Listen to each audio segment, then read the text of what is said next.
check. 1, 1, 2, 2, 1, 1. Check, check.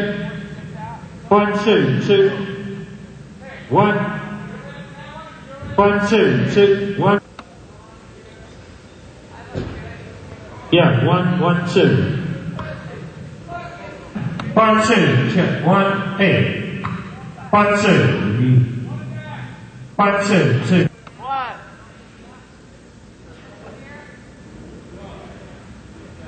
What do you need, Brian? Just to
One, two, two, one, 1, 2, check, check.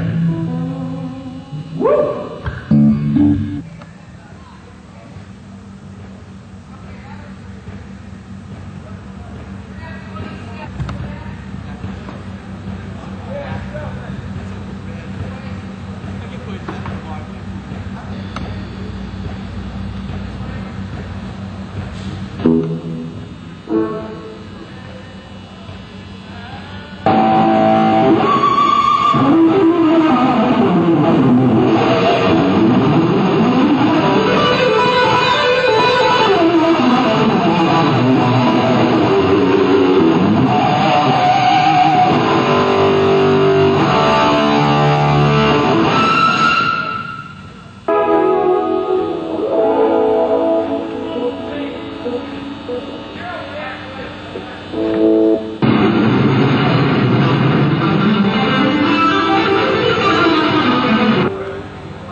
We're about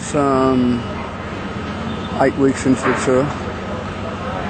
Okay, and this new album you actually did a year ago, though, right? Yeah, we did it before we did the first American tour. And we held the first album back so as we could tour America with the first one, which was released a year before in England, so as we could come straight back on the road this year, you know. And do you have any album in the can or anything? No, I've got ideas for 2 albums, which I'm hoping to record as soon as this tour finishes, which will be about September of this year. Hopefully it'll be released around January or February next year. Okay, and how are the crowds been? Phenomenal, incredible, real big crowds, yeah. Between 18,000 and 20,000 people a night, you know. That's great, yeah. Also, when you find you go into some cities, are you still getting some of the flack and everything? There's been a lot of flack from this tour because of the controversy and because of the way it snowballed with these crazy things that have happened on the road.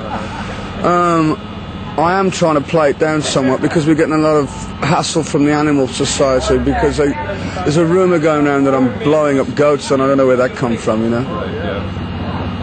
I mean, without all the effects we've got on the road, the show's a damn good show, you know, and a lot of people. I mean, like tonight we're doing a B, what we call a B show, because of the facility. We can't always use the props that we've got on the road. So when we can use the props, we call that the A show. And like tonight, we can't use the props, so this is a B show tonight. But even so, the music still carries it off.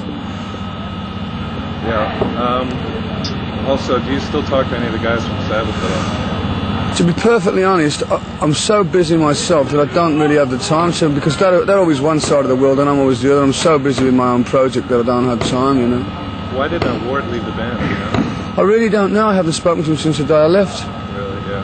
How about in '78, your voice was a little bit, well, you had problems with it? I was doing a lot of drugs in those days, you know, and I'm cleaned out now. I don't touch anything anymore. How's your voice now, It's I have problems because every town you do, you got different temperatures. This is the first time I've done doing a show in reasonable weather. I mean, we've been through some horrendous weather.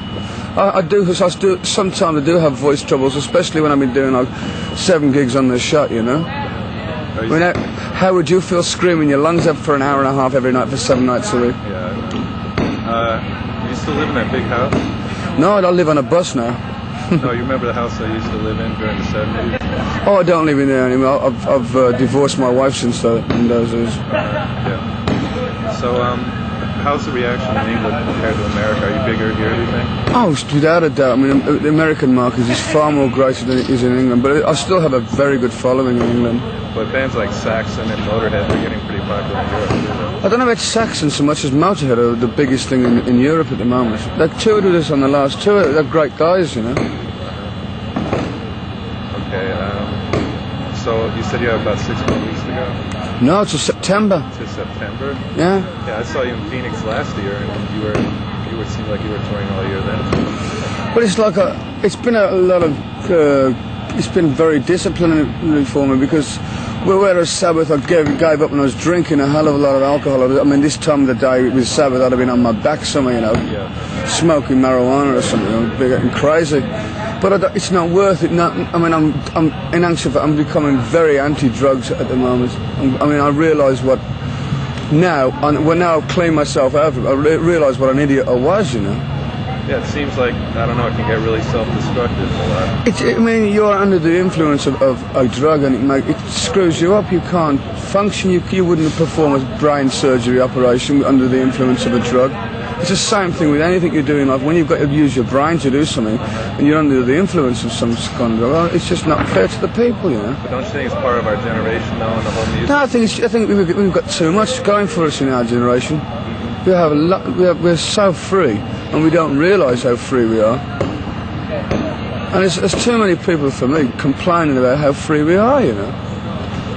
And at any given time, it could all change. And I'm not saying I want it to change. I'd like to get up there and give people a good time.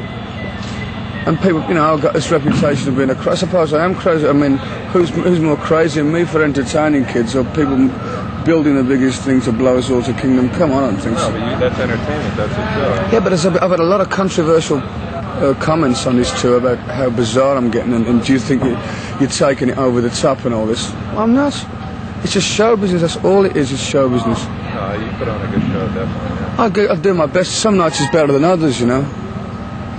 I come off stage sometimes feeling depressed, but the kids enjoyed it, and so that's all. In actual fact, that's all I'm there for, to make people walk away thinking, "Wow, it was a good show," you know.